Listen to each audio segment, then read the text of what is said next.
Well, now we're going to the Bahamas to meet a remarkable group of dolphins that I've been working with in the wild for the last 28 years. Now, I'm interested in dolphins because of their large brains and what they might be doing with all that brain power in the wild. And we know they use some of that brain power for just living complicated lives. But what do we really know about dolphin intelligence? Well, we know a few things. We know that their brain-to-body ratio, which is a physical measure of intelligence, is second only to humans.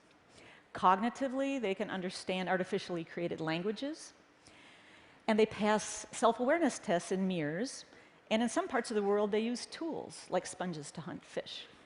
But there's one big question left. Do they have a language, and if so, what are they talking about? So decades ago, not years ago, I set out to find a place in the world where I could observe dolphins underwater and to try to crack the code of their communication system. Now, in most parts of the world, the water's pretty murky, so it's very hard to observe animals underwater. But I found a community of dolphins that live in these beautiful, clear, shallow sandbanks of the Bahamas, which are just east of Florida. And they spend their daytime resting and socializing in the safety of the shallows, but at night they go off the edge and hunt in deep water.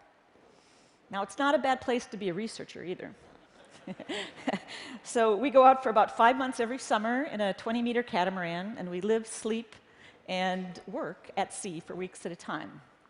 My main tool is an underwater video with a hydrophone, which is underwater microphone, and this is so I can correlate sound and behavior. And most of our work's pretty non-invasive. We try to follow dolphin etiquette while we're in the water, since we're actually observing them physically in the water. Now, Atlantic spotted dolphins are a really nice species to work with for a couple reasons. They're born without spots, and they get spots with age. And they go through pretty distinct developmental phases, so that's fun to track their behavior. And by about the age of 15, they're fully spotted, black and white. Now, the mother you see here is Mugsy. She's 35 years old in this shot, but dolphins can actually live into their early 50s. And like all the dolphins in our community, we photographed a Mugsy and tracked her little spots and nicks in her dorsal fin, and also the unique spot patterns as she matured over time. Now, young dolphins learn a lot as they're growing up, and they use their teenage years to practice social skills. And at about the age of 9, the females become sexually mature so they can get pregnant, and the males mature quite a bit later at around 15 years of age. And dolphins are very promiscuous, and so we have to determine who the fathers are, so we do paternity tests by collecting fecal material out of the water and extracting DNA. So what that means is after 28 years, we are tracking 3 generations, including grandmothers and grandfathers. Now, dolphins are natural acousticians. They make sounds 10 times as high and hear sounds 10 times as high as we do. But they have other communication signals they use. They have good vision, so they use body postures to communicate. They have taste, not smell. And they have touch. And sound can actually be felt in the water because the acoustic impedance of tissue and water is about the same. So dolphins can buzz and tickle each other at a distance. And now, we do know some things about how sounds are used with certain behaviors. Now, the signature whistle is a whistle that's specific to an individual dolphin, and it's like a name. And this is the best studied sound because it's easy to measure, really. And you'd find this whistle when mothers and calves are reuniting, for example. Another well-studied sound are echolocation clicks. This is the dolphin's sonar. And they use these clicks to hunt and feed. But they can also tightly pack these clicks together into buzzes and use them socially. For example, males will stimulate a female during a courtship chase. You know, I've been buzzed in the water. Don't tell anyone, it's a secret. And you can really feel the sound. That was my point with that. So dolphins are also political animals, and so they have to resolve conflicts. And they use these burst pulse sounds as well as their head-to-head behaviors when they're fighting. And these are very unstudied sounds because they're hard to measure. Now, this is some video of a typical dolphin fight. So you're going to see 2 groups. You're going to see the head-to-head posturing, some open mouths, lots of squawking. There's a bubble. And basically, one of these groups will kind of back off, and everything will resolve fine. And it doesn't really escalate into violence too much. Now, in the Bahamas, we also have resident bottlenose that interact socially with the spotted dolphins. For example, they babysit each other's calves. The males have dominance displays they use when they're chasing each other's females. And the two species actually form temporary alliances when they're chasing sharks away. And one of the mechanisms they use to communicate their coordination is synchrony. They synchronize their sounds and their body postures to look bigger and sound stronger. Now, these are bottlenose dolphins, and you'll see them starting to synchronize their behavior and their sound.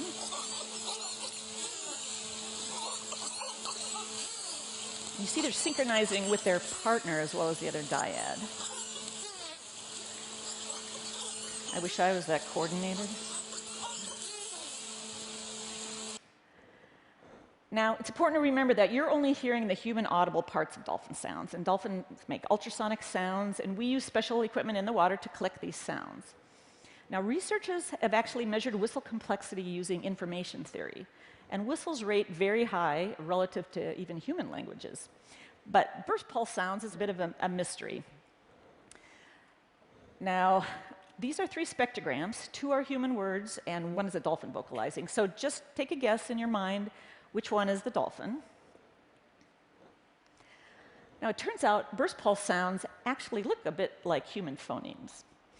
Now, one way to crack the code is to interpret these signals and figure out what they mean, but it's a difficult job, and we actually don't have a Rosetta Stone yet.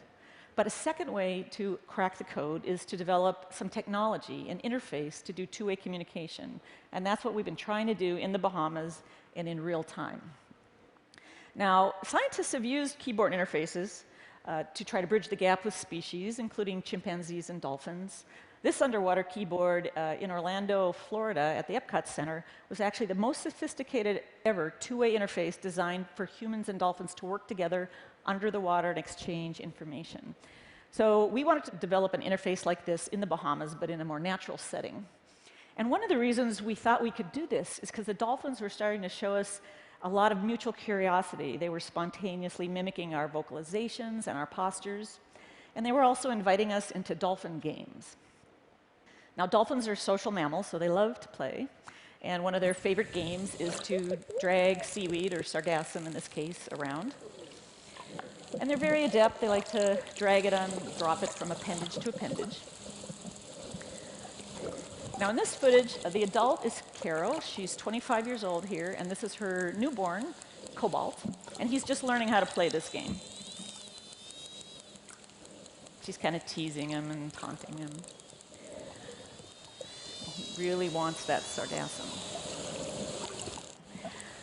Now, when dolphins solicit humans for this game, they'll often sink vertically in the water, and they'll have the little sargassum on their flipper, and they'll sort of nudge it and drop it sometimes on the bottom and let us go get it, and then we'll have a little seaweed keep-away game.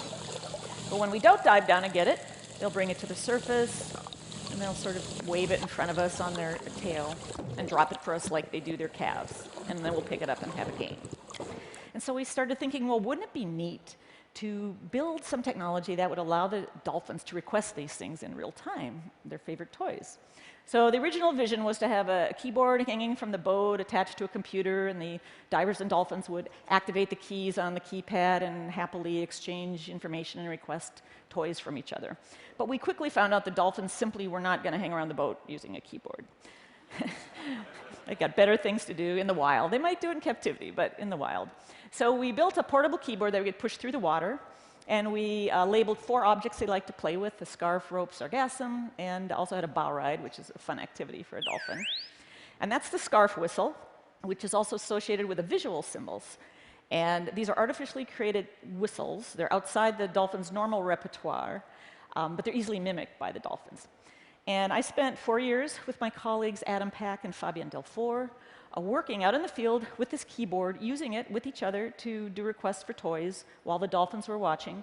And the dolphins could get in on the game. They could point at the visual object, or they could mimic the whistle. Now, this is video of a session. The diver here has a rope toy, and I'm on the keyboard on the left, and I've just played the rope key, and that's the request for the toy from the human. So I've got the rope, I'm diving down, and I'm basically trying to get the dolphins' attention, because they're kind of like little kids. You have to keep their attention. I'm going to drop the rope, see if they come over. And here they come. And they're going to pick up the rope and drag it around as a toy. Now, I'm at the keyboard on the left, and this is actually the first time that we tried this. I'm going to try to request this toy, the rope toy, from the dolphins using the rope sound. See if they might actually understand what that means. And that's the rope whistle. Up come the dolphins and drop off the rope. Well, so this is only once. You know, we don't know for sure if they really understand the function of the whistles. Okay, so here's a second toy in the water. This is a scarf toy, and I'm trying to lead the dolphin over to the keyboard to show her the visual and the acoustic signal. Now this dolphin, we call her the scarf thief, because over the years she's absconded with about 12 scarves. In fact, we think she has a boutique somewhere in the Bahamas. So I'm reaching over. She's got the scarf on her right side. And we try to not touch the animals too much. We really don't want to over-habituate them. And I'm trying to lead her back to the keyboard. And the diver there is going to activate the scarf sound to request the scarf. So I try to give her the scarf. Whoop, I almost lost it. But this is the moment where everything becomes possible. The dolphin's at the keyboard, you've got full attention, and this sometimes went on for hours.